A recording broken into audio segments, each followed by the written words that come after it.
All right, everybody. Good morning. Good morning to you. Welcome in. Welcome in. So I like it that Mercury is direct finally.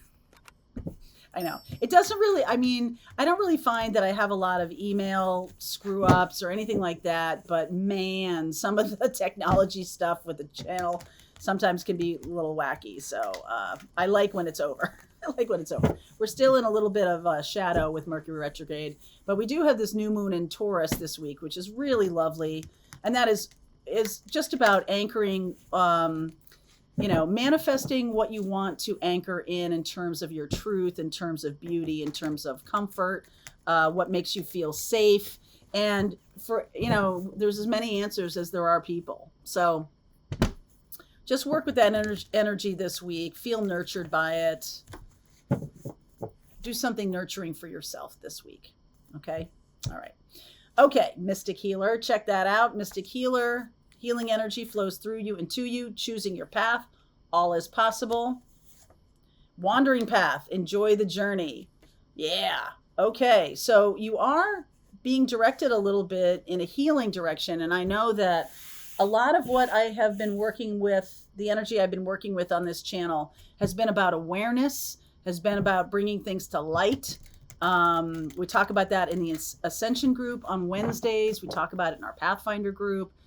We talk about it in Birth Chart Mastery. It's like using the energies or aligning with your direction and then sort of surfing the energies a little bit instead of feeling like being a victim of my birth chart or anything like that. You're not. You're using those energies. And I can think of no better time than a Taurus new moon to really align with what you value. And some of you are changing your definitions of success. Some of you are changing what you love or who you love right now. So there's a lot going on there. Let me just lay this out, please. All right.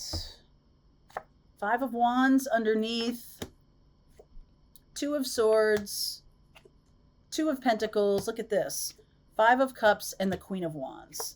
I'm definitely getting this feeling here that you may have to protect yourself a little bit from,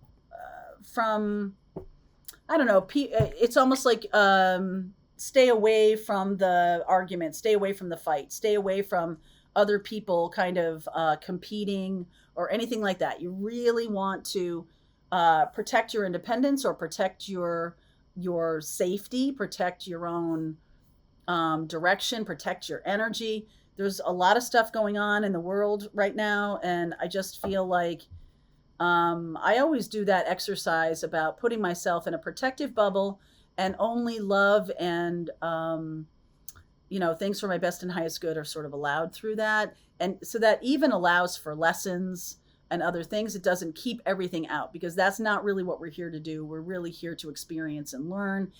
I don't feel like you can really become a true healer without working through some healing for yourself. I just don't, I don't believe that's possible. And right, so some anxiety here, the 9 of Swords, the 9 of Cups, the Fool. There's the new path. There's a new path being asked of you. Some of you are stepping into your healing capabilities, and that requires something else of you. So whatever's been going on, that's why the new definition of success. That's why there might be some struggle with other people. They might not understand your path. You're choosing your path. 10 of Swords. Look at that. 8 of Wands. This is happening over the next 2 months. Queen of Pentacles. The Knight of Pentacles. The Tower. Wow. And the Hanged Man. There's a bit of a belief that I can move the universe in ways that are sort of putting me in a little bit of harm's way here. And I just feel like you might be attracting in some lessons that we're at 9s and 10s here. So I almost feel like you've been through these before. These are patterns. I feel like you're seeing it. This is something that a mystic healer does, that you're able to see your own bullshit, which is a significant gift, right? some of you open up to it by seeing other people's nonsense, and then you start to recognize your own nonsense. And you're like, oh, okay. So I'm no longer trying to jam 10 pounds of shit in a 5-pound bag. And what I mean by that is you're no longer trying to make things work in an unnatural kind of way. And it's because of mindset. 9 of Swords and 10 of Swords. These are thinking.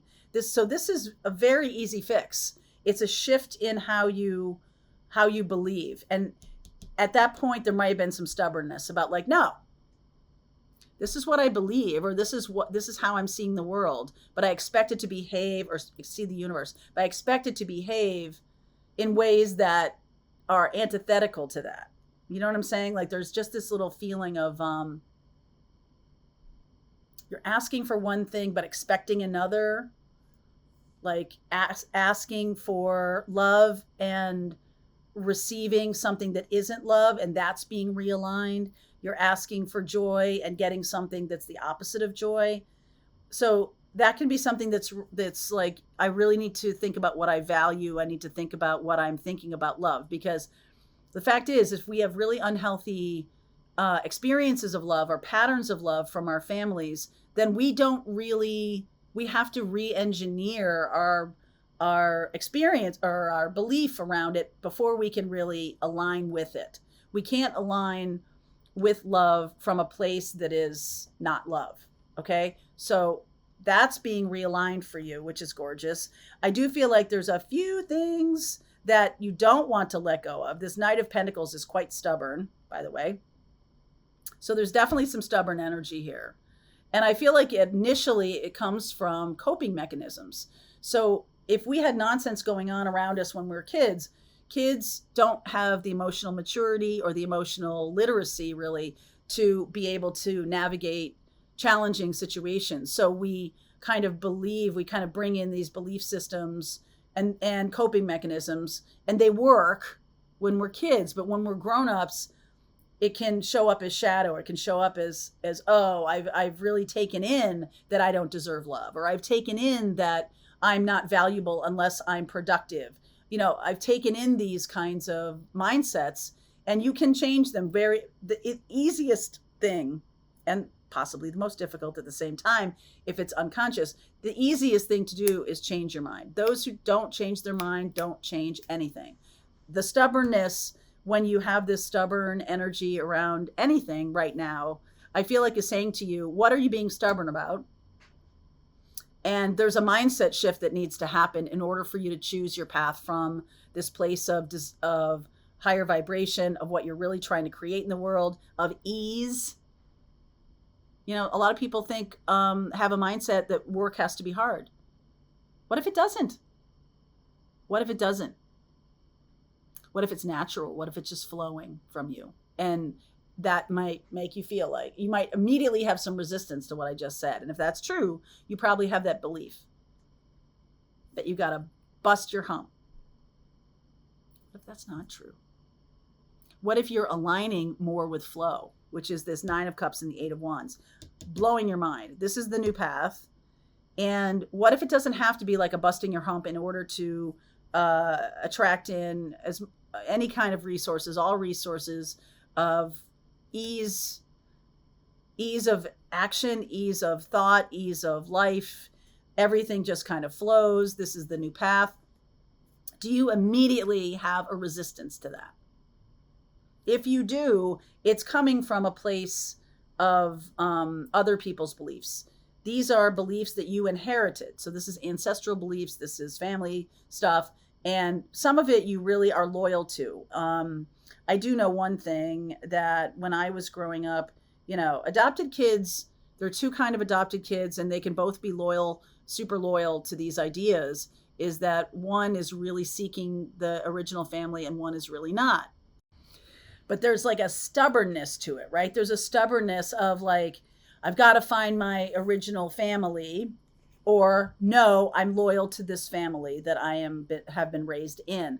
So there's something about a childhood belief system that's been given to you by ancestors, by your family of origin, by your family experience, by your upbringing, good, bad, indifferent, whatever it was, that is stubbornly, you're stubbornly holding on to it.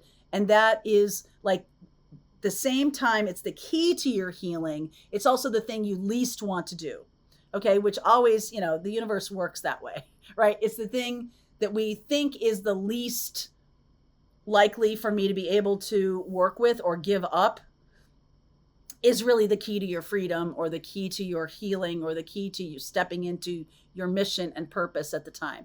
So in order to get to that place, you've got to walk through this stubborn behavior of your own to release it. And sometimes only a tower will do. Sometimes only a shift like that will do, that it has to be a big shift, and it has to come from the universe. Like, you're not doing it. You're not letting something go. The Tower, 6 of Swords, 4 of Wands, Knight of Cups, and Queen of Swords. I think you know this. I think if this is resonating for you, you know the thing you most don't want to give up is the thing you must give up in order to step into the next chapter of your life. And, you know, I do see that this is a really powerful thing, a positive thing, even a joyful thing. But some of you may not like having help, or wanting help, or asking for help. Some of you may resist that. I'm like, doing it myself, or I feel like I'm having to do everything myself, or something along those lines. But I feel like there are people who are here to help. There are people who are here to support you. It's not going to look like what you think. The thing you're most resisting is not going to be as terrible as you think. In fact, sitting in the fear of it is the worst part, right? Sitting in that pain, or that the swamping with the resistance is worse than going through it and getting to the other side here. And then there's a sense of release and relief. This is going to be happening in the next 8 weeks. Okay, I'm going to clarify 2 things. I'm going to clarify the 8 of Wands and the Fool. Okay, so that's it. 1 card. 8 of Wands, bringing you some new ideas. You know, once this is released, you've got space. There's space for this new path. Okay. Yep. Hierophant. Okay. Once it is released, some of you could be releasing a Taurus, or some of you could be dealing with a Taurus that's stubborn. Some of you need to release that person completely in order to move forward. What about the Fool?